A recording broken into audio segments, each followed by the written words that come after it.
bit. You gotta get closer. Get closer. Get closer. Get closer. Come on, guys. Welcome, everyone. Is this on? Tim? You can hear it? Okay, good. All right, thank you all for coming out today. We think that this is a very important issue, and I flew down from Washington because I think that this is so significant. And I very much appreciate your being here along with the people who are standing behind me. Every day, tons of chemicals that are used to create synthetic drugs like methamphetamine and fentanyl are shipped from China to Mexico in China's undeclared war against America and her citizens. And every day in funeral homes across this country, we see the tragic consequences of what has happened in this undeclared war. The families who were forced to say goodbye to their loved ones because of this scourge. And so today we announce a very significant seizure of 2 shipments of chemicals shipped on 2 different vessels on the high seas en route to the Sinaloa cartel in Mexico. From China to Mexico. The port of lading was Shanghai, China. The port of discharge, Mexico. What am I talking about? I'm talking about 363,000 pounds of benzyl alcohol, along with 334,000 pounds of N-methylformamide. They would have been used to make 420,000 pounds of methamphetamine, which would have a street value here in Houston of $569 million, with a higher street value as you go up the northeastern seaboard to New York City. Now, the labs that were under construction, that were being used to integrate these chemicals to make the methamphetamine, were under the geographical control of the Sinaloa cartels. And these cartels are capable and are known to make more than 1 ton of methamphetamines a week. Now, because President Trump and Secretary of State Marco Rubio have declared the Sinaloa cartel a foreign terrorist organization, it gives all of us in law enforcement the ability to move quicker and to seize quicker. And this cartel, as I'm sure all of you know, is one of the largest producers and traffickers of fentanyl, and they use murder, kidnapping, torture, and violence as a way of doing business. And let it be known that anyone who is working with them, whether they claim innocence or not, if they know that they are providing material support to terrorism. Now, this government forfeiture today of property allows us to seize all of the property, whether it is on domestic or foreign territory, even seizing property outside of the United States. And that is the significance of the FTO. Now, when you have a chance, I want you to take a look at the barrels behind me. There are 1,300 barrels filled with precursors to methamphetamine. It will take 24 18-wheelers to take these precursors to a storage facility in a safe location. I'm going to say that again. It will take 24 18-wheelers to take these barrels to a storage facility in a secure location. So today's interdiction highlights an incredible work that has been done by the Homeland Security investigation, as well as Customs and Border Patrol, and my office in Washington, D.C., that was on this case because this is what we do wherever it occurs. And we will continue to stay on top of these organizations and on top of the movement of these precursors throughout the high seas to prevent them from making it to the United States. And let me say that this interdiction has stopped the drug labs that were planned on producing meth from operating. Now, how do we get to this point? We do it because we've got smart people behind me. We got people who understand drug trafficking, they understand money laundering techniques, and they understand transportation distribution, and they analyze, and they are just smart as hell. And thank God for every one of them. And I want to thank them for being here today and for the work that they do. And before you leave, I want to make sure that you look at those 1,300 barrels. And I want you to have a visual of dead Americans instead of where those barrels are, because that's what would have happened. Now I'm going to call upon Homeland Security investigation, the Agent Director Todd Lyons, and after that, the Custom and Border Patrol Director of Field Operations, Judd Murdoch. Todd? Thank you, ma'am. You don't have to step on me. I'll just slide that back over. Yeah, quietly. Good afternoon, everyone. My name is Todd Lyons. I'm the Acting Director of Immigration and Customs Enforcement. First off, I want to begin by thanking the U.S. Attorney. She's been an amazing partner. She's been side by side with us all the way with Homeland Security investigations and ICE. And it's because of her and her office we could have successes like we had here today. I also want to thank Customs and Border Protection for hosting us today, as well as all the other law enforcement partner agencies that were involved in this seizure. The FBI, the DEA, the Department of Defense Joint Interagency Task Force, U.S. Northcom, as well as the Texas National Guard. In recent years, the number of drug-related deaths in America have grown to more than 100,000 casualties, and that's just way too much. This tragic and senseless loss each year has been ensured that since President Trump took office, that's his #1 priority, is taking these weapons of mass destruction off the street. HSI's Operation Hydra is unique from our other approaches to combating drug trafficking because it targets the supply line chemical precursors that manufacture illicit narcotics rather than the finished products. As a result, it's possible for HSI to prevent much larger volume of narcotics entering the international and the domestic drug supply lines. These two shipments originated from the same vendor in China and were destined to go into the hands of the Sinaloa cartel. Had these precursors made it to their destination, they would have made hundreds of thousands of pounds of methamphetamine with profits of over $500 million, which would lead to more American deaths here, not only in Houston, but all across the country.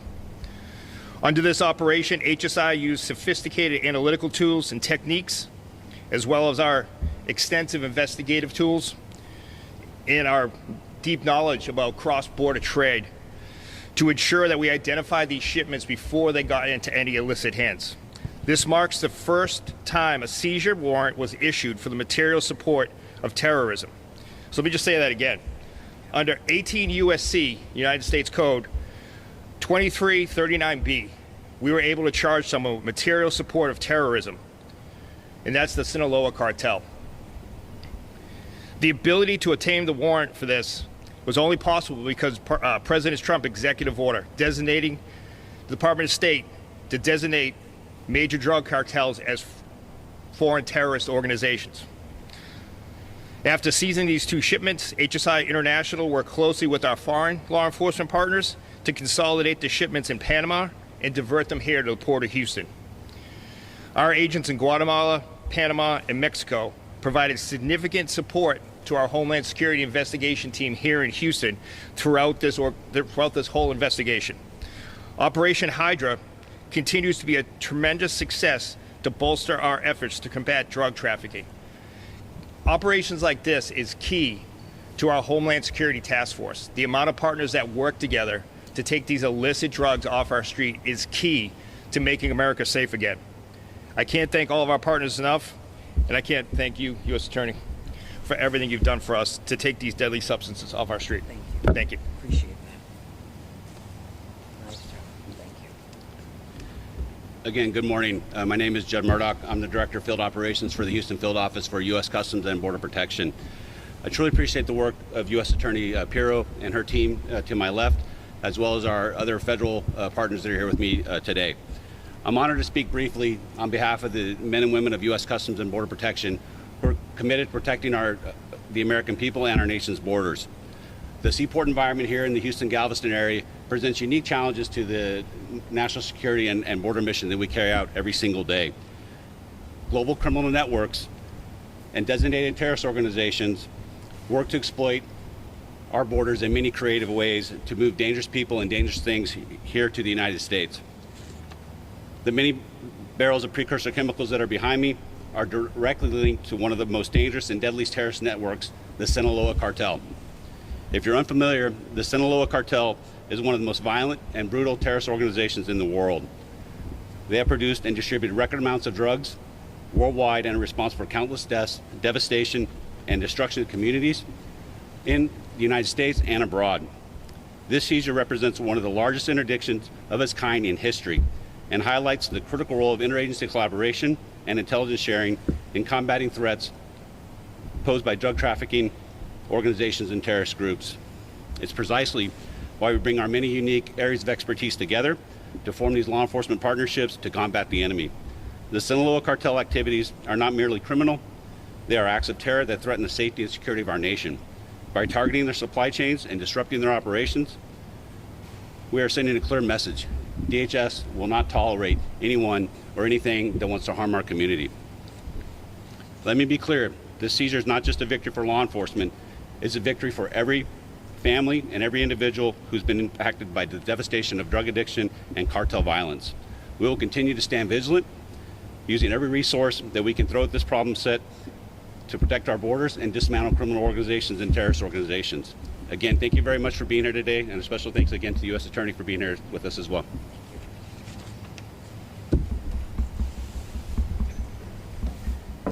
Hi. Do you have any questions? So when was this shipment intercepted? When was it intercepted? Like a week ago? When did we intercept it? Yeah, within the last week. Within the last week, we had to unload it. It was in the big cartons. What do you call those cartons? The shipping containers. Yeah, you know those shipping containers that you see. That we had a lot of those containers, and the barrels are then in the containers. Don't look so worried.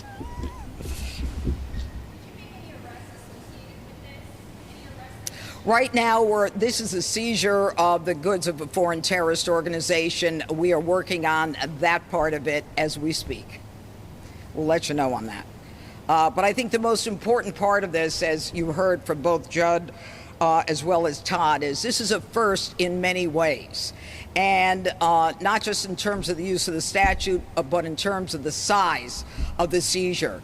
And again, I have to tip my hat to those individuals involved in this investigation. This is serious business, folks.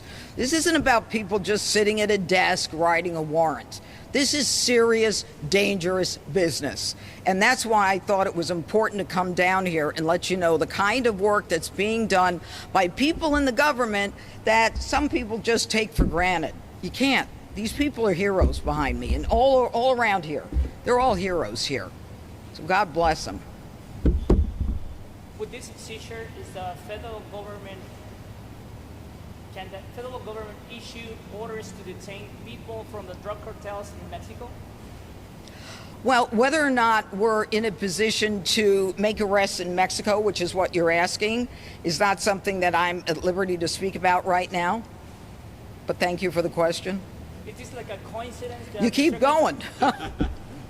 It's a question. I know the Secretary of State is meeting with President Sheinbaum right now. Yes. Is this something that it was kind of planned, this seizure? No. This seizure is not planned in terms of anyone's schedule other than the schedule of getting it off the high seas, getting it here into Houston, getting it off the ships, and locking it down so that we prevent it from going to the cartel. It's got nothing to do with politics. Nothing. other than the fact that this is the first president who decided that the Sinaloa cartel is a foreign terrorist organization that gives us the ability to move quickly and gives us the ability to seize property anywhere in the world if it is connected to one of these organizations. Yeah.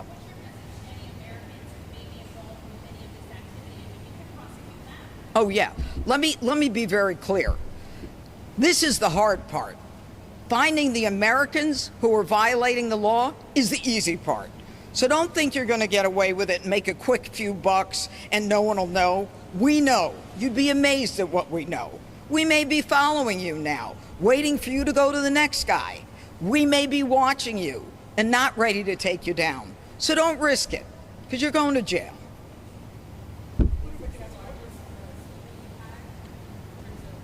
Yeah, go ahead, Todd. This is the largest seizure of Todd, any, over here. Yeah, to answer your question, yes, this is the largest seizure of any precursor chemical ever in the history of the United States.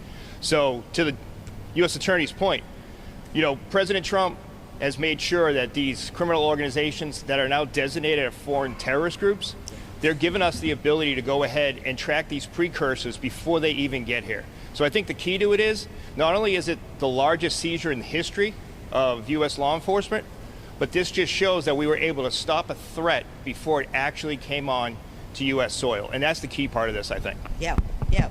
To have the ability to stop it when previously we could not under other administrations. It's recognizing the danger to America. All right, everyone. Dr. Lyons, I wonder if I could ask you a question about ICE's expanded enforcement in Chicago. Can you provide us any more details about when that will start? How many agents could be, ICE agents could be used, and whether the National Guard members will be involved in that? Stay with this. Yeah, I'm going to stay with this. This is key because, to the U.S. Attorney's point, we need to be focused on what the men and women of law enforcement do.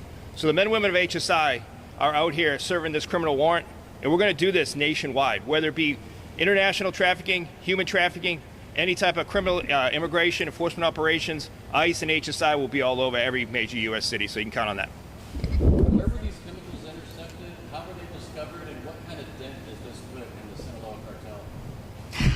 It's exactly what I said they would ask. That is very good. There's not a lot I'm going to tell you about how we go about finding out about this. Does it put a dent in? Absolutely, it does. Are they a big organization? Absolutely. But the way I look at this is that every life saved, and again, imagine bodies where those barrels are, because that's not too much to imagine and visualize. So will they recoup? Maybe. It'll take them a while. And how we find out about this, if I told you, then they'd know, and that wouldn't be good. Thanks, everybody. I'm not telling you where they were intercepted. Okay, I didn't know if it was the Port of Houston, like why we're here, or where was all this found? What do you want to say, Mike? At the high seas. Yeah, we seized it on the high seas, and that's it. Thank you. Thank you for your questions. Thanks for being here. Really, we appreciate it. Take care. All right. I can walk and talk and high heels and that and that and that. Thank you. I'm good. It's very hot. It's very hot.